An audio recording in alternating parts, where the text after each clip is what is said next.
کچھ منزلوں کے راستے اللہ ہماری حفاظت کے لیے بدل دیتا ہے۔ اگر کسی شخص سے تعلق کاٹ چکے ہو تو اس کے متعلق اپنی زبان بھی کاٹ ڈالو۔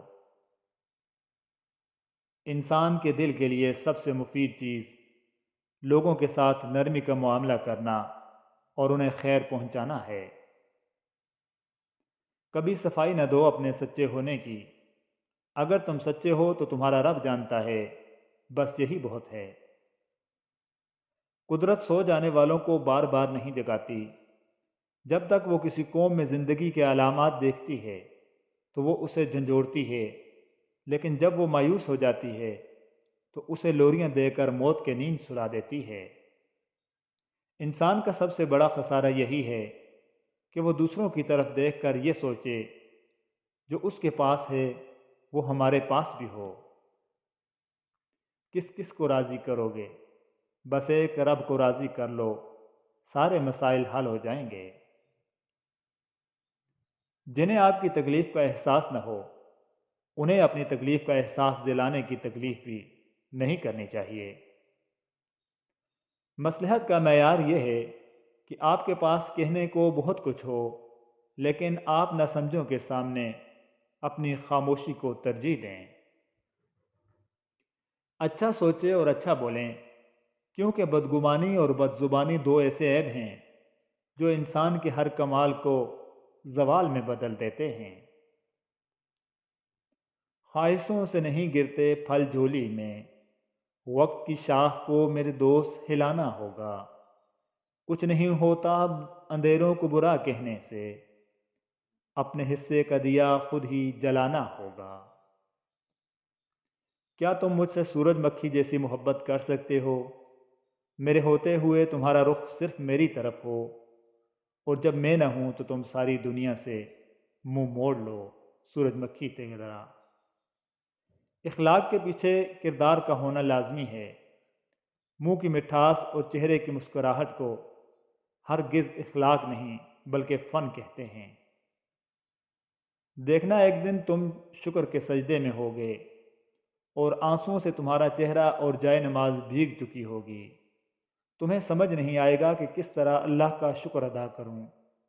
انشاءاللہ العزیز۔ میرا تعجب عجب نہیں ہے، وہ شخص پہلے سا اب نہیں ہے۔ وفا کا کیا گلہ کروں میں اس سے، وہ میرا کب تھا جو اب نہیں ہے۔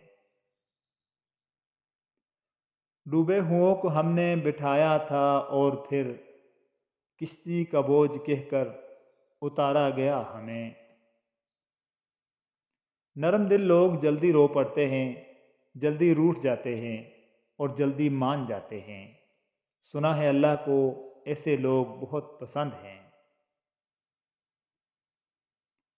زندگی میں ایک بار مشکل وقت بھی آنا چاہیے، منافق اور مخلص کی پہچان ہو جاتی ہے۔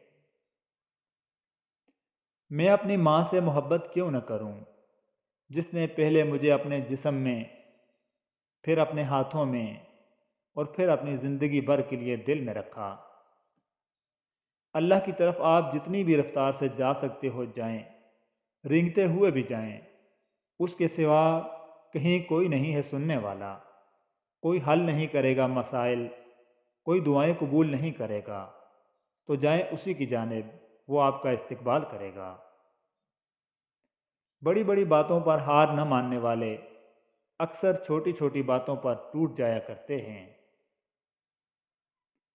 آسانی کا انتظار کرنا بھی ایک عبادت ہے، کیونکہ آزمائش ہمیشہ نہیں رہتی۔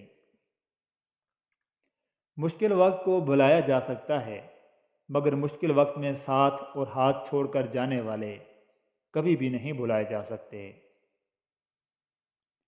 آشوب آگہی میں گماں کی بساط کیا، وہ آندھیاں چلیں کہ یقین تک بکھر گئے۔ تنہائی کر گئی یہ بدلتی ہوئی سرشت، سب دل میں رہنے والے ہی دل سے اتر گئے۔ اس عہد بد لحاظ میں ہم سے گداز قلب زندہ ہی رہ گئے، تو بڑا کام کر گئے۔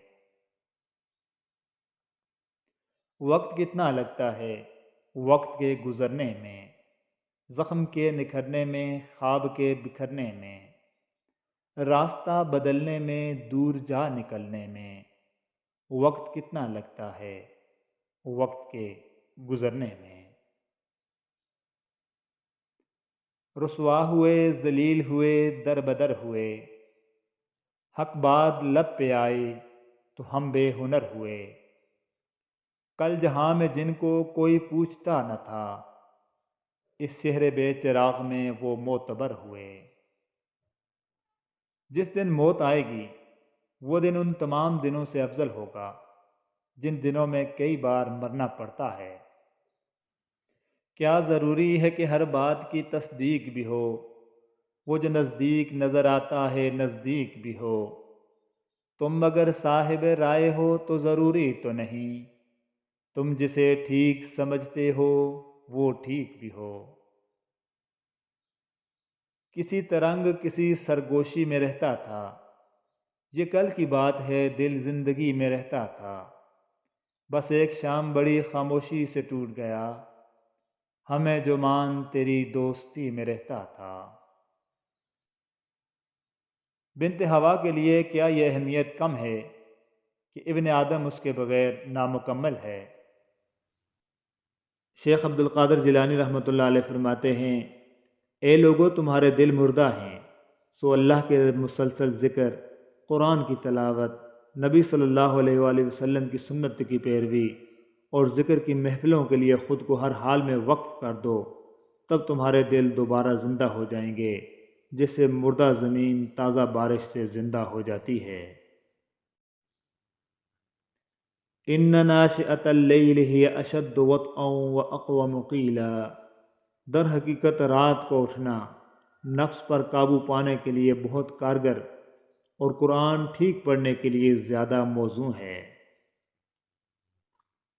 انسان زندہ رہنے کے باوجود زندگی کو نہیں سمجھ سکتا، وہ مرے بغیر موت کو کیسے سمجھے گا؟ دانت نعمتیں کھاتے کھاتے ٹوٹ جاتے ہیں، لیکن زبان شکایتیں کرتے کرتے نہیں تھکتی۔ فرمان مصطفیٰ صلی اللہ علیہ وآلہ وسلم، جس مسلمان نے کسی مسلمان کو کپڑا پہنایا تو جب تک کپڑے کا ایک ٹکڑا بھی اس پر باقی ہے، پہنانے والا اللہ پاک کے حفظ و ایمان میں رہے گا۔ سیدنا ابو بکر صدیق رضی اللہ تعالیٰ عنہ کی ایک خوبی یہ بھی ہے کہ آپ نے اسلام سے قبل بھی کبھی کسی بت کی عبادت نہیں کی، اور آپ پیدائشی موحد تھے۔ خدا کے نزدیک محبوب ترین وہ ہیں جو اس کی عطا کی گئی نعمتوں پر خدا کا شکر ادا کرتے ہیں، اور بدترین لوگ وہ ہیں جو نعمتوں کے سلسلے میں ناشکری سے کام لیتے ہیں۔ رسول اللہ صلی اللہ علیہ وآلہ وسلم نے فرمایا، جب انسان فوت ہو جائے تو اس کا عمل منقطع ہو جاتا ہے، سوائے 3 اعمال کے، وہ منقطع نہیں ہوتے: صدقہ جاریہ اور ایسا علم جس سے فائدہ اٹھایا جائے، اور نیک بیٹا جو اس کے لیے دعا کرے۔ 2 لوگوں کے درمیان سب سے خوبصورت رشتہ دعا کا ہوتا ہے، کیونکہ اس رشتے میں تیسرا اللہ ہوتا ہے جو دعائیں قبول کر کے ان کے تعلق کو مضبوط کر دیتا ہے۔ صحبت ان کی اختیار کریں جن کے درمیان گناہ کرتے ہوئے شرم آئے، اور ایسے لوگوں سے پرہیز کریں جن کے درمیان رہ کر نیکی کرتے ہوئے شرمندگی ہو۔ جب عبادت بوجھ سے سکون بن جائے تو سمجھ لو کہ تم کو اللہ سے اور اللہ کو تم سے محبت ہو گئی ہے۔ عطر لگا کر کپڑوں کو مہکانا بڑی بات نہیں، مزہ تو تب ہے کہ کردار سے خوشبو آئے۔